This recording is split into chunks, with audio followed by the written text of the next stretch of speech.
আজ বাড়িতে হলো জানেন তো চিকেন রেশমি কাবাব। অনেক দিন পর ছেলের আবদারে বাড়িতে চিকেন এনেছিল, সানডে স্পেশাল। তা ছেলে বলছিল, মা একটু মানে বোনলেস চিকেন দিয়ে একটু চিকেন শিক কাবাব বানিয়ে দাও, খুব খেতে ইচ্ছা করছে। আমি বলছি ঠিক আছে, বানিয়ে দেবো। আমি আগে ফার্স্ট ট্রাই করলাম, দারুণ খেতে হয়েছিল। এইবার হাজব্যান্ডকে দিলাম, ছেলেকে দিলাম, শাশুড়িও খেলো, সবাই মিলে খেলাম।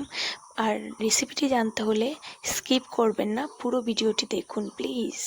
আপনাদের কাছে অনুরোধ জানাচ্ছি। আর আমার ভিডিও ভালো লাগলে প্লিজ সাবস্ক্রাইব করবেন, আমাকে সাপোর্ট করবেন। আমি নতুন নতুন আরও ভিডিও দেবো। লাইক তো করবেন, কমেন্টও করবেন যে আমার ভিডিও কোনটাতে ভুল হলো, কোনটাতে ঠিক হলো।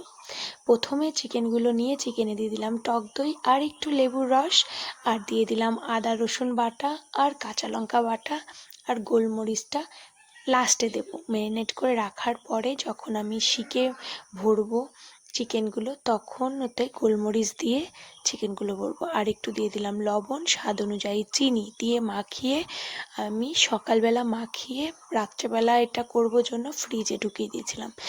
বেশ 5 ঘন্টা 6 ঘন্টা মতো ম্যারিনেট করা ছিল ওটা। তারপরে ফ্রিজ থেকে অনেকক্ষণ আগে বের করে রেখেছিলাম। বের করে রেখে এই যে গোলমরিচটাকে দিয়ে আবার চিকেনটাকে ভালো করে মাখিয়ে নেব। চিকেনটাকে মাখিয়ে নিয়ে কাঠিতে ভরে নেব। সুন্দর করে আপনি যদি কাজ করেন, আপনার রান্নাটিও কিন্তু খুবই সুন্দর হবে।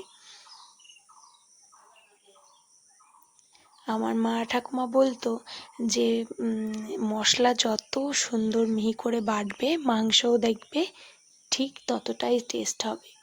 আমি এখন তাই জন্যে না, আমিও চেষ্টা করি খুব যত্ন সহকারে সুন্দরভাবে রান্নাটাকে ভালোবেসে করার।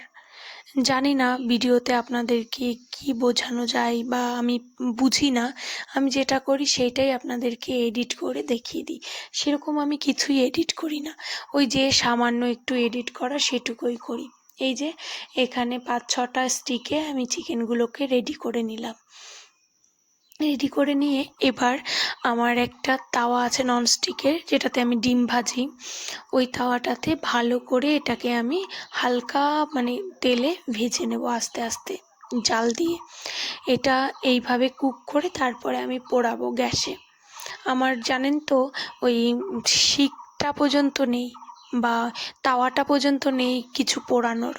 আমি এইভাবেই ভিডিও করছি, আপনারা সাপোর্ট করলে আমার খুব ভালো লাগবে, বিশ্বাস করুন। এই যে তেলের মধ্যে স্টিকগুলো দিয়ে দিলাম চিকেনের, দিয়ে আমি এটাকে ঢেকে ঢেকে আস্তে আস্তে ভেজে নেব, যাতে চিকেনটা বেশ নরম হয়ে যায়। এমনিতেই ম্যারিনেট করা চিকেন সুন্দরভাবে হয়ে যায়, নরম হয়ে যায়, তাতে কোনো সন্দেহ নেই। তবুও আমি ঢাকা দিয়ে দিয়ে চিকেনটাকে করব। এই দেখুন চিকেনটা আমার ভাজা হয়ে গেছে, আমি নামিয়ে নেব।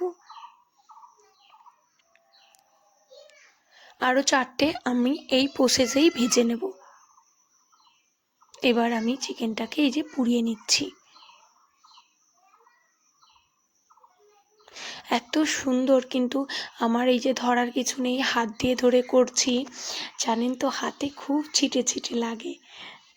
আমি এত কষ্ট করে ভিডিও পোস্ট করি, আপনারা যদি একটু লাইক করেন, একটু আমাকে কমেন্ট করেন, সাপোর্ট করেন, আমার না আরও উৎসাহ বাড়বে ভিডিও করার। তাহলে ভাববো যে না, আমার ভালোবাসার লোক আছে, আমি ভিডিও করি। আর এখানে না আপনি যখন এটা খাবেন, ওই যে গোলমরিচটা লাস্টে দিলাম, আর এই স্মোকি একটা ফ্লেভার গোলমরিচের সঙ্গে যখন আপনি দাঁতে ফেলবেন, জিনিসটা এত সুন্দর ফ্লেভার দেয়। সঙ্গে কাঁচা লঙ্কা আর পেঁয়াজ কুচি নিয়ে একটু সাজিয়ে ফেললাম। আবার এরকম করে সাজিয়ে দিলে না আমার ছেলে খুব পছন্দ করে। আমি জানি না আপনাদের কেমন লাগছে, কিন্তু আমার ছেলে এসব খাবার খুব ভালোবাসে। আর বাচ্চারা ভালোবাসলে মারা তো করতে বাধ্য, আপনারা জানেন।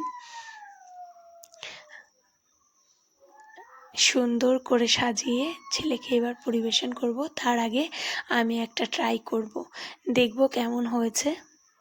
আর আমার ভিডিও ভালো লাগলে প্লিজ আমাকে সাপোর্ট করবেন, লাইক করবেন, একটা কমেন্ট করবেন। যদি ভালো হয় কমেন্ট করবেন, যদি খারাপ হয় সেটাও বলবেন। আমি মনে কিছু করব না, কিন্তু বলবেন তো। আমার ভিডিও ভালো লাগলে প্লিজ সাপোর্ট করবেন। টাটা। আর সত্যিই রেশমি কাবাবটা খুব সুন্দর হয়েছে, দুর্দান্ত খেতে হয়েছে। টাটা।